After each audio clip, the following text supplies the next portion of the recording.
everyone. Happy New Year to all of you. Good morning. Welcome my YouTube channel, Melly, Factory Worker and Traveler. Welcome to all. Good morning sa lahat. And Happy New Year. Nandito tayo ngayon sa rooftop. Na naman, pagbilad-bilad tayo sa araw. Kasi malamig. Ay, gising lang natin guys. Malamig.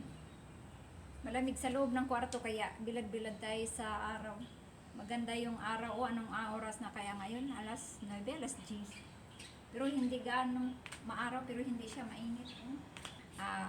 Maganda ang weather. Maganda yung magbilad-bilad araw dito sa gilid. So ngayon pala wala tayong pasok kaya ayan, pahinga tayo ngayon. Wala kaming pasok mula noon sa linggo. Webis na ngayon. Hindi ko sure kung may pasok kami bukas. May pasok na kami kasi waiting kami ng tawag galing sa aming supervisor. So pag wala pang pasok bukas guys, ay nako, 1 week kami walang pasok mula linggo. So hinga-hinga naman kaunti, pahinga naman kaunti at maka-rest. Wala sa pagod, sakit ang katawan. So nandito tayo guys. Hindi pa ako nakapaghilamos. Bilad-bilad muna sa araw kasi nakaramdam talaga ako ng lamig sa loob ng kwarto. Kasi winter nga naman kasi, diba? Pero maganda yung lumalabas ka kasi may araw. Ayan. Para mawala din yung mga arthritis guys. Yung mga arthritis natin, pag nagkaedad na may arthritis na talaga. Yung aking mga kamay wala na. Sumasakit na guys. Ganyan natin siguro talaga magkatiguang na ba. So, welcome 2024. Sana kayo ay masaya sa inyong Christmas and New Year. So, I hope na masaya kayo at masaya tayong lahat. At mabuti pa kayo. Yung iba masaya sila sa Pilipinas kasi kasama na nila ang kanilang kanya-kanyang pamilya. Kami nandito sa abroad, hindi namin nakasama ang aming mga minahal sa buhay. Kaya ayan, tiis-tiis muna. Ako guys, kasama ko lang 2 anak ko dito. Yung pamilya ko nandun sa Pilipinas. Tapos yung bunso ko nandun din. Kaya hindi kami nakapagsama-sama. Kasi nandito ako sa Taiwan. Nagtrabaho. Dito rin nakatira. So ang pamilya ko ay nandun sa Pilipinas. So kaya hindi kami makapagsama-sama tuwing Pasko and New Year. Alam mo naman guys, pag dito sa abroad, trabaho tayo. Kailangan natin kumita. Kailangan natin magtrabaho, magkayod para sa ating pamilya. Kaya tis-tis muna natin tayo mga OFW, mga kakapatid nating mga OFW, tis-tis na lang muna na hindi natin makasama ang ating mga ang ating mga pamilya. Kaya tis-tis muna tayo. Kaya mag-ipon kayo, magsipag kayo para mapaniguli. Bisaya man day. Pero okay lang kasi Bisaya talaga ako. Pag uwi natin, may pera tayong maipon at makapiling na rin ang ating mga pamilya, mga sarili nating pamilya at mga mahal sa buhay. Kaya tiis-tiis lang muna, magsikap, tipid. Kaya ayan, wag tayong magwaldas ng pera guys kasi ang hirap talaga magtrabaho, no? Lalo na dito sa abroad. So sa ating mga katawan guys, ang puhunan, bali-bali yung ating mga kabutuhan. Ako nga guys, tingnan mo yung mga daliri ko. Ayan guys, lumubo na. Ayan. Siguro sa trabaho na rin ito, tapos may edad na rin, baka arthritis, yun. Kaya ayan, kailangan natin magsipag guys. Kaya kayong mga kapatid ko dyan, mga OFW, ingat-ingat kayo sa sarili nyo. Alagaan nyo sarili nyo, ha. Yun lang ang payo ko sa inyo. Ingatan nyo sarili nyo. Kasi katawan lang ang puhunan natin. Tapos mga pamilya pa natin sa Pilipinas, tayo ang inaasahan. Kaya ano tayo, alagaan natin sarili natin. Eh wala akong magagawa ngayon ko hindi. Nandito ako sa taas na naman. Pag nandito ako sa taas, ayan, nakapag-video ako, nakapag-vlog. Ayan. Kaya mag-talking muna tayo, no? Kasi minsan lang din naman ako nagba-vlog. Pag ano lang may oras, halimbawa, ayun, mamasyal. Kasi, ayun nga, trabaho nga. Kaya nga ang vlog, ang pangalan ng aking channel is Mayley Factory Traveler. Kasi guys, pag dito ako sa Taiwan nagtatrabaho guys, tapos pag magbakasyon, mag-hit holiday, ayun, nag-travel na tayo, uwi ng Pilipinas, punta ng Australia, yun. Tapos ikot tayo sa Pilipinas, punta ng Cebu, punta ng Dumaguete, ganun. Relax naman guys. Pag may time tayo, may kaunting ipon. Pero hindi natin yung sabihin na nag-iipon lang tayo para igala. No, hindi. Hindi ganon. Yung, halimbawa, mawala na kayong magastusan. Kung may magastusan man, pero kailangan naman sa sarili natin. At sa sarili rin ninyo na makapag-relax. Yun. Hindi lang puro tayo trabaho. Mag-ipon tayo sa sarili natin para kung may gusto man tayo, may pera tayo.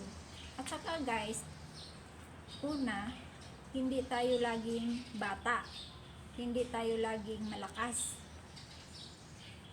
Ano din yung bibigay din ang ating katawan. Kaya kailangan din natin mag-relax. Yun, makapag-ipon kaunti. Yun guys, yun lang naman ang payo ko sa inyo. Kasi ako din guys, sa totoo lang, pagod na kaya ako magtrabaho. Kailangan ko rin mag-relax lalo na ngayon na nakapagtapos na yung dalawang anak ko. Pero may ano pa ako, may 4 na pinagpaaral kasi may anak pa akong bunso, nag-college, tapos yung 3 pamangkin ko, pinaaral ko din po yun. Kaya ayan, hindi naman porke ano, na mag-relax tayo sa sarili natin, kailangan pa rin naman natin magtrabaho. Pero medyo nakaluag-luag na nga. Kasi ayun na nga, hindi katulad dati, nag-aral lahat ang anak ko, so kayod talaga ako. Yun. Ayan. Inaano ko lang sa inyo, nagchika-chika lang ako sa inyo, no? Nagchika-chika kasi wala tayong ginagawa. Ay sana po huwag kayong magsasawa ng aking vlog, ng aking video, kasi alam ko yung iba nagsasawa eh. Sa pagtingin nila ganyan, wala na tong ano, hindi maganda tingnan. Pero guys, hindi. May vlog din na kahit nagkwentuhan tayo, nakipagkwentuhan ako sa inyo, may kaunti namang aral.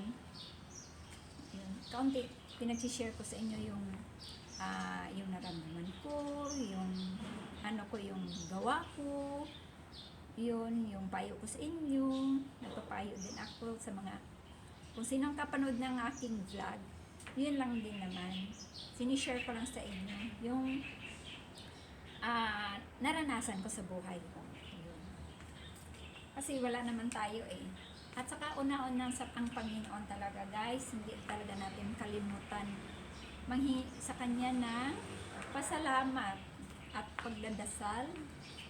Ayun, pasalamat talaga tayo ni Lord na binigyan tayo ng buhay, lakas, at blessing.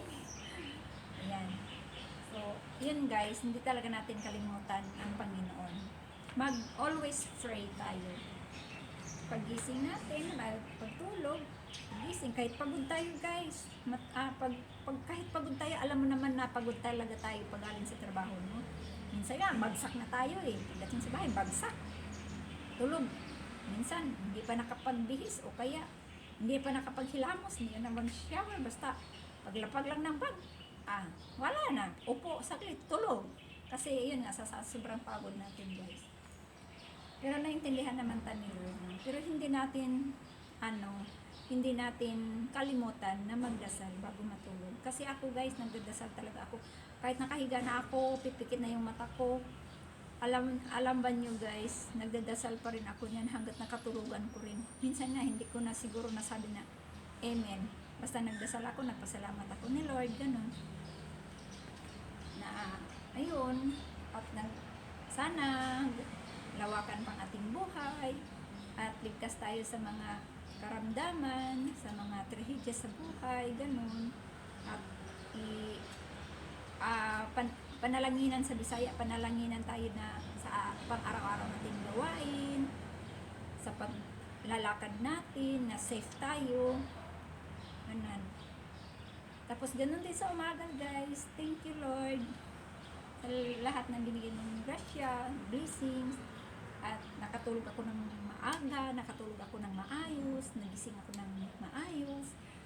Yan, ganyan lang ako, guys. Simple lang naman ang dasal ko, at saka simple lang naman ang hinihingi ng Panginoon. Basta hindi lang natin siya makalimutan.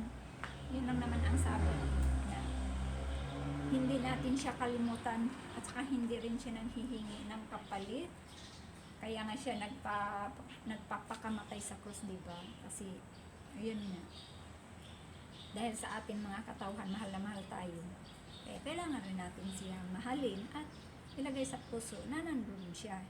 Ilagay natin sa puso natin na nandyan siya. Na always siyang tumulong sa atin, na nandyan siya lagi sa atin, nakasubaybay. Siya ang guide natin, guidance. Yan, hindi natin kalimutan, guys. Yun lang naman ang masasabi ko sa atin. Kasi wala naman tayong magagawa kung wala ang ating Panginoon. So, thank you very much, Lord, sa pag-guide mo sa amin at sa lahat ng blessing na amin nagawin. Thank you, Lord. Ayan, guys, wala akong i-update ko kayo dito sa aming weather. Ang ganda. Ayan po, pakita ko po sa inyo. Tara. Dito ako sa rooftop. Yung noo natin, guys, nangunot na naman. Nagkulubot naman, guys, kasi yung araw ko, ayan. Kita niyo yung araw, guys. Ang ganda naman talaga. Hindi siya, maaraw siya, mainit. Pero hindi as in na mainit na masakit siya sa balat. Hindi, guys. Masarap siya sa katawan. Masarap ang na hindi masakit sa balat. Kaya, ayan, ang grabe. Ang ganda talaga ng panahon. Thank you, Lord. Ang ganda ng weather. Ito ang labas po.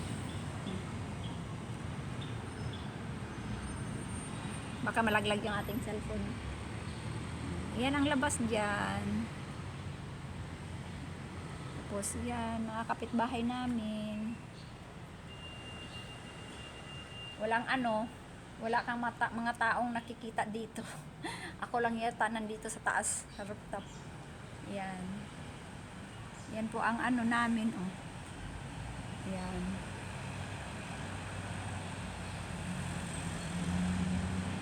Weather. Yan ang likod namin. Dead-end na po yan dyan, guys. Napaka-quiet dire ba? Quiet kayo dire sa taas. Mga ibon lang ang makikita mo dire, naglilipad-lipad. Yan, ibon, naglilipad-lipad yung maliliit na ibon. Kita nyo, guys, nasa bubong ng kapitbahay namin sa harap. Ayan. Yan, dito tayo, upo-upo tayo muna. Bilad muna tayo sa araw kasi maganda naman talaga. Vitamin C ba? Vitamin D. Yan. Ibon lang talagang maririnig mo dito, guys. Ang naririnig ko dito, ibon lang. Kung nakakita kayo ng ibon dito, naglipad-lipad, yan ang naririnig kong boses. Yan, kasi nag-isa lang ako dito sa taas. May mga trabaho na yung mga tao. So, ayan. Welcome to Taiwan! Maganda naman dito sa Taiwan, guys. Kung gusto nyo mamasyal dito sa Taiwan, punta kayo. Lahat naman pasyalanan dito, lalo na sa mga park, island. Maganda, guys, maganda ang view, at saka wala kang ganong babayaran dito, guys, pag papasok ka ng mga island, tapos yung punta ka ng park, wala, guys, wala mga entrance, wala. Depende lang kung pupunta ka sa mga zoo, tapos dahil ka lang ng entrance, pero kayang-kaya mo sa bulsa, guys, kasi ang mura lang talaga ang bayad ng pag pupunta ka ng mga zoo. Depende naman talaga din sa zoo, ay basta dito, guys, sa Taiwan, pag mamasyal ka, kaya mo babayaran kasi hindi katulad ng iba sa ibang bansa, lalo na sa Pilipinas. Tuwing pasok mo, entrance. Tapos, hindi lang entrance ang minsan babayaran mo, pagdating mo sa loob, may babayaran ka pa. Ganun. Minsan nga, CR may bayad pa. Pero dito guys, kahit saan ka pupunta, ang CR walang bayad. Libre. Basta entrance lang bayaran mo, tapos sa loob may mapagkain na yan, bibili ka lang, ano gusto mo. Ganun lang guys. Maganda dito sa Taiwan, mamasyal kayo. Lalo na punta na kayo ng mga island. Napakaganda guys. Kaya kung sino may gustong pumunta rito sa Taiwan, punta kayo, mamasyal. Libre kayo dito ng mga ano, kung hindi yung mga pamamasahe lang nyo, gastos ng pagkain, yun. Pero kung pupunta kayo sa mga beach, yan, walang bayad yan po. Pira lang kung pupunta ka doon kakain, mag-beach ka, yun. Pero uupo ka ganon, walang bayad po yan. Hindi katulad sa atin sa Pilipinas, kung punta ka ng beach, pasok ka ng beach, may bayad, ganon. Hindi po. Kasi marami namang beach dito. Libre lahat na tao, Taiwanese ka o Pilipino ka, yung mga foreigners na pupunta dito sa Taiwan na mamasyal, mag-beach. Libre po ang beach. Basta pupunta ka doon, gusto mo umupo, sige umupo ka, ganun eh. Tapos, kung gusto mo lang, syempre, pagkainan, o upo ka, syempre kakain ka, diba? Order ka lang ng pagkain mo. Ganun. O may upuan naman libre, kung gusto mong umupo, tapos hindi ka kumbaga, hindi ka bibili, hindi ka kakain. Okay lang, libre lang yun. Ayun. Pero syempre, kung upo ka doon, nagugutom ka, kakain ka talaga. Hindi bibili ka talaga. Ganun. Pero guys, ang ganda. Maganda, mai-enjoy niyo ang moment ninyo dito sa Taiwan pag kayo ay nandito mamasyal. Maganda po guys. Sa mga turista, alam nyo ba, ang daming mga turista nandito sa Taiwan. Karamihan mga foreigners sa US. Ganun. Ingay ng kapitbahay guys. Parang may na naman, construction. Sinsahan na po ninyo. So guys, malapit na tayo mamasyal, mag-travel. Lapit na. Isang buwan na lang guys. Mag-travel na tayo pa Australia. Hope na maganda ang travel, maganda yung mga papers namin na walang pagkukulang. Kasi lahat pala ngayon guys is online na, magkuha ng visa. Papunta ng Australia, online na pala guys. Mag-apply lang kayo ng ano ba yung applyan nila sa app nila, Australian government. Ano ba yun? ATE ba yun? Basta ganun yun guys. Mag-download kayo pag pupunta kayo ng Australia. Pag kukuha kayo ng visa pala, mag-download na palang yun app. Sarili mo na palang kuha ng apply ng visa. Hindi na pala yung hindi ko alam kung sa agency kung pwede ka pa ba kumuha ng visa, tapos sila ang lalaki, mag-provide ka na. Hindi ko po alam guys. Kasi hindi naman ako pumunta at hindi rin ako nag-i-inquire. Pero gusto ko rin pumunta at nag-inquire, no? Para, sure ba? Kung ganun na ba talaga?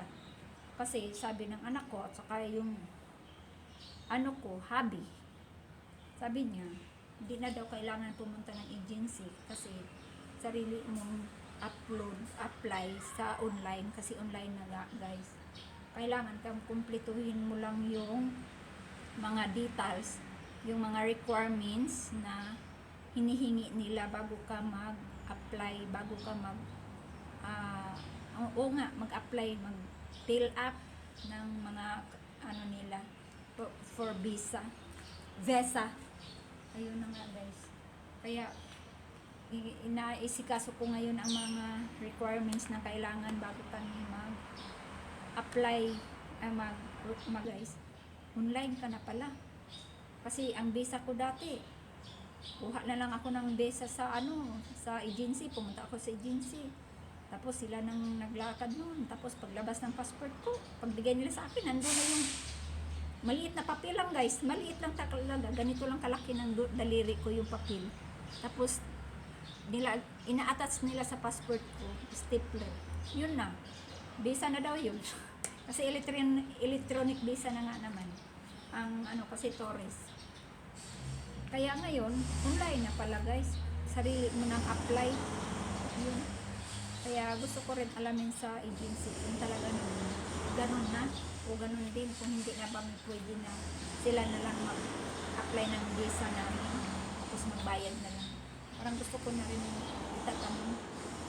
Pero sabi kasi ng ating mga ano dito na kasamahan sa bahay, anak ko na not need na nga daw, kailangan mo na yourself to apply online for tourist visa. Mag-fill up ba? Mag-fill up ng para visa. Kailangan kompleto ang requirements. So, dati guys,